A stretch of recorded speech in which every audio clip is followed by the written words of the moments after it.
पतंग उंच उंच आकाशात उडतो तो त्याच्या दोरामुळे किंवा मांजामुळेच. तो दोर जर तुटला तर तो पतंग न राहता फाटलेला कागद बनतो. यशस्वी जीवन म्हणजे एक पतंगच आहे आणि स्वयंशिस्त म्हणजे स्वतःची शिस्त म्हणजे त्याचा दोर आहे. आणि तो दोर जर तुटला तर तुम्ही बेशिस्तपणे वागता. त्यामुळे तुमचं जीवन बरबाद झालेच म्हणून समजा.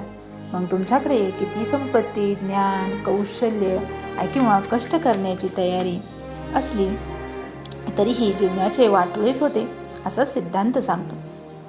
जर तुम्हाला आळस येत असेल, थकवा येत असेल, ध्यान लागत नसेल, बोर होत असेल किंवा अपयशाची भीती वाटत असेल, तसंच सूर्योदयापूर्वी उठण्यासाठी तुम्हाला जर अलार्म लावा लागत असेल तर समजून घ्यायचं की तुमच्या पतंगाची दोर तुटलेली आहे.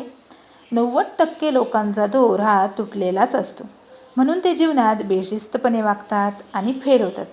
कारण त्यांचा त्यांच्या मनावर व शरीरावर ताबा नसतो.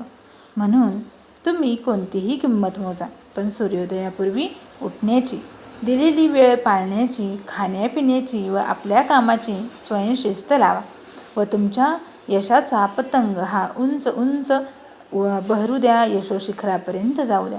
त्यामुळे जीवनामध्ये स्वयंशिस्तीला खूप महत्त्व आहे.